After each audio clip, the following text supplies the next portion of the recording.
It's 5 p.m. and I'm doing a full evening reset after traveling for a whole month. I want to walk you through how we actually budgeted what traveling cost us for a whole month.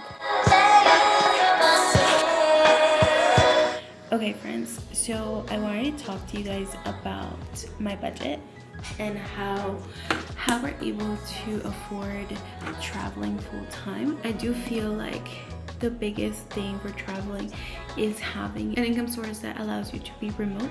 So that's literally the main thing. But if you're able to, you might hear my husband in the background, he's playing video games, sorry. If you don't have a job that allows you to work remotely, there are jobs out there that will, so don't lose hope. So if this is kind of like your vision or your plan, like look for those things, you know, knock many doors until one of them says yes. If you ever want to travel full-time, disclaimer, it's not like all sunshine and butterflies. There is like a whole adaptation you have to go through, and there are some cities or places that make you feel a certain way. Like in Spain, I would get bitten by mosquitoes and I would have allergic reactions to that. So you do have to think about, like, when it comes to the doctor and all these little things that perhaps you don't really think about. And there's like a lot of adjusting, right? Because you don't have a permanent address and like a place to go home to and decorate and just your perfect pillow and perfect bed. Like there is a lot of things to consider. But I will say that for a period of time, traveling around the world, it is like the most eye-opening and fulfilling, rewarding thing you can do. So I never had the chance to travel when I was younger because of the legal requirements of the US. Like in order for me to become a resident, I couldn't leave the country for a very long time, and I didn't really have the means. So I'm now 33 and I'm getting around to traveling for the first time. So we're traveling, and I hope that if you ever feel like doing this, like, don't lose hope, and you can definitely do it. I promise you can. You will find a way.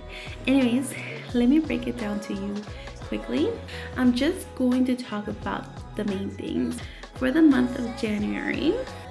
So for the most part, we end up using or booking our things through Airbnb because it's just more trustworthy and you're able to see people's reviews. So it just kind of makes things a bit easier.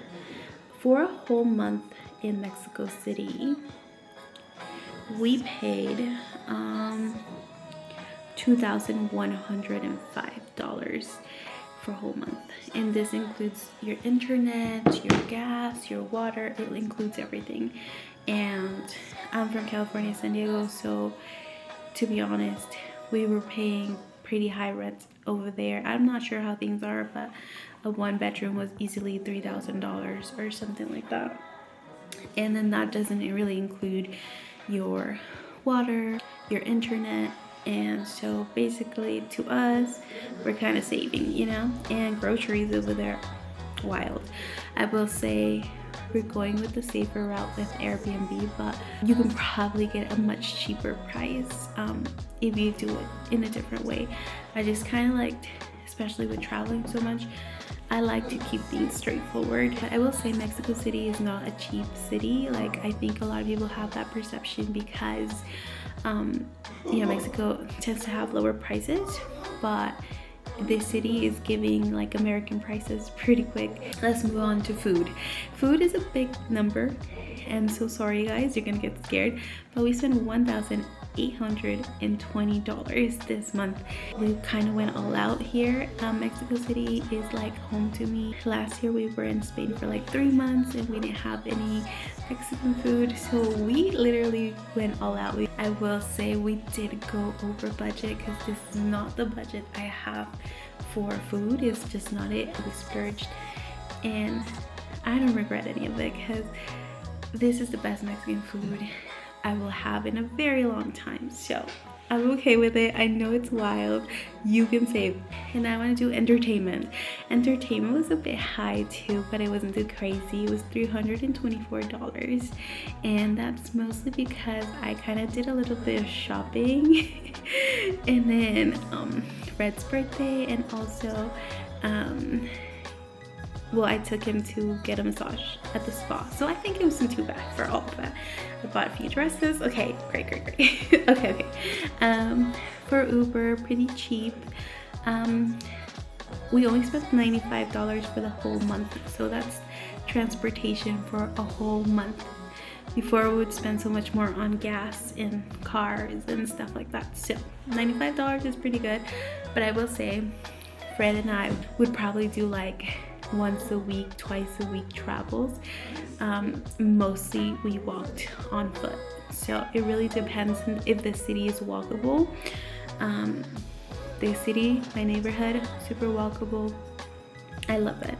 For flights from San Diego, California to here, it was $400. And usually how I see flights is that I include them kind of like as a monthly rent budget, right? If in San Diego we would pay like $2,800 for rent or something, and here we're paying $2,100 plus for $100. That to me is cheaper than rent over there, and that's not including gas, electric, Wi-Fi, you know. This is totally doable in different budgets. You just kind of have to be flexible. It's honestly just like paying your bills back at home, and sometimes it can be cheaper. And so after talking about the budget and everything that we talked about, I wanted to recap my trip here in Mexico City because it's been amazing. And I'm gonna do one of these videos at the end of each month so that if you ever want to visit, then you can have some of my favorites. And so so for the food highlights, I wanted to just put like my favorites.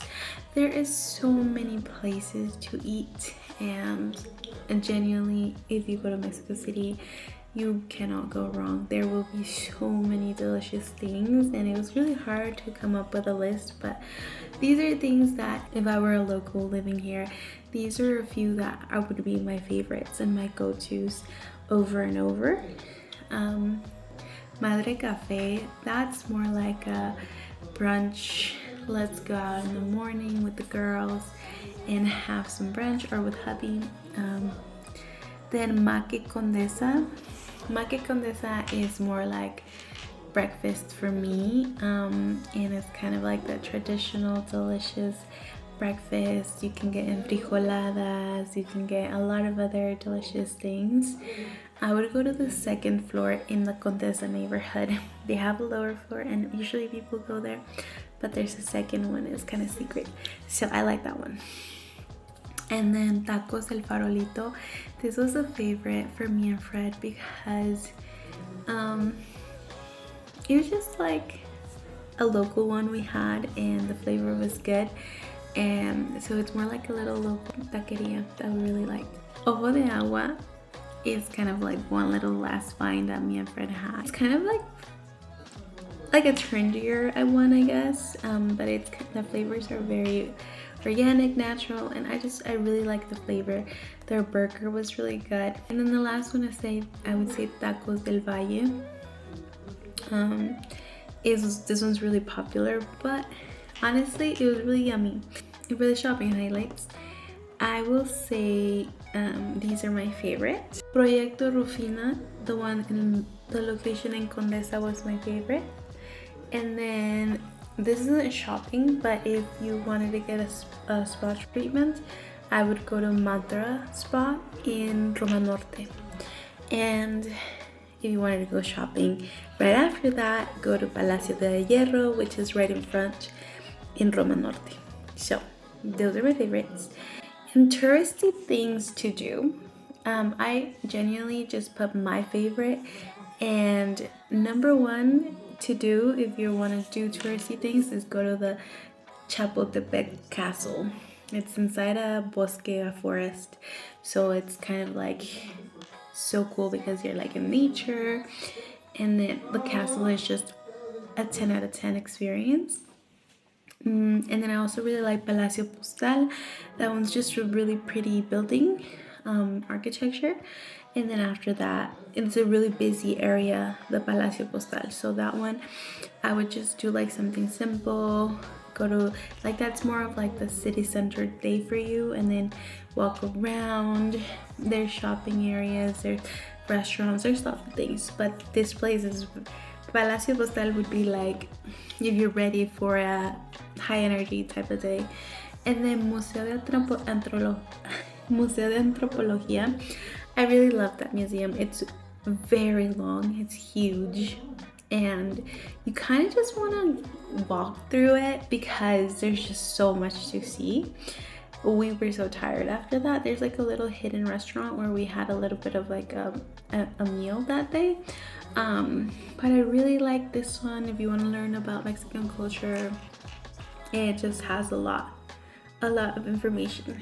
And then last thing, but also this one's one of my favorite, like this is probably number one. This is the one that I just kept doing over and over and over and over again, is going for a walk to Parque Mexico. So this is basically inside the Condesa neighborhood, and it's just a park. And so this is more for your daily walks.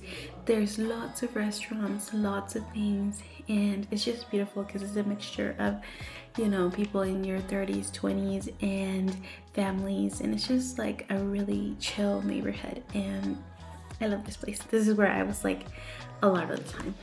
And so yeah, that's my recap for the 1 month that I spent in Mexico City, and I hope you come visit because honestly, it's such a cute, wild place. Like, you have everything from like super busy places to very relaxed atmospheres.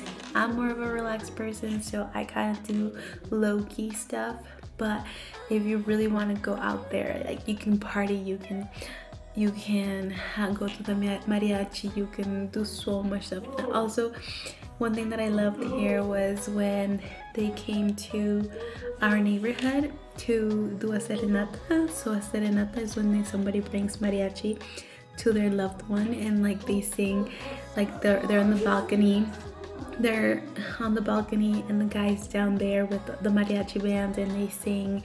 And so that's one of the really cool things about staying in Mexican neighborhoods, like Condesa instead of hotel, because you're able to experience things like that. So yeah, there are many different neighborhoods, and you should do your research because it really depends on your vibe. A lot of people love to stay in the city center, or Juárez, or Roma Norte, Polanco, Reforma, Condesa. We stayed in Hipódromo Condesa, I think that's how I say it. And that was my favorite place ever because it's a lot more chill. All right, thank you for watching this video. Bye bye.